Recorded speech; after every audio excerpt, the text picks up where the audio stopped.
अइबे त आज कोरावा में हाँ अइबे त आज कोरावा में मान ले जाइए घोरावा में। अये भैया तू आके नु ले जाइया हमारा हे झोरावा में। साले का खोपड़ी तोड़ साले का। त का हाल बा भाई लोग, ठीक बा नु? आशा विश्वास करा तनी कि ठीक हो या ठीक रहोगे चाहिए। तब भाई ई वीडियो बनावे के मकसद देखे के हुआ, मतलब सिर्फ इंटरटेनमेंट के लिए वीडियो बनाता, ना केहू के दिल पर ठेस पहुंचावे खातिर। देखिए हंस के भुला जाइए। कथी कहलू भौजी? फिर से एक बेर कहना था, न सुनायल ह।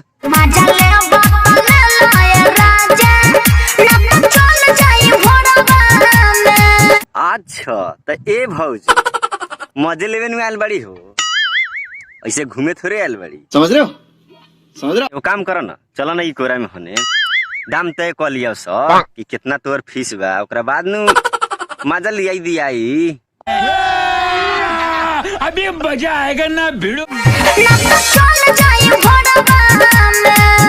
कह ताड़ू कि मजा लेवे के बाद त ले ल ए बाबू, न तो चल जाइब घोरावा में। ते वो काम करो, चलो ना ई कोरा आजा हमरा कोरावा में, मजा दे द आजे भर भोरावा में।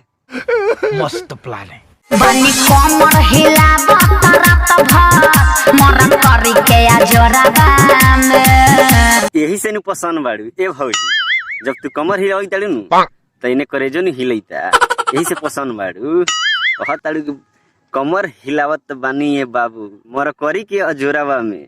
क्या माल है यार। कोमर हिलावा रात भर मरन करी के जोराबा में। ते वो काम करो, चलो ना अंधारा में सब काम हिलन थोड़े होई।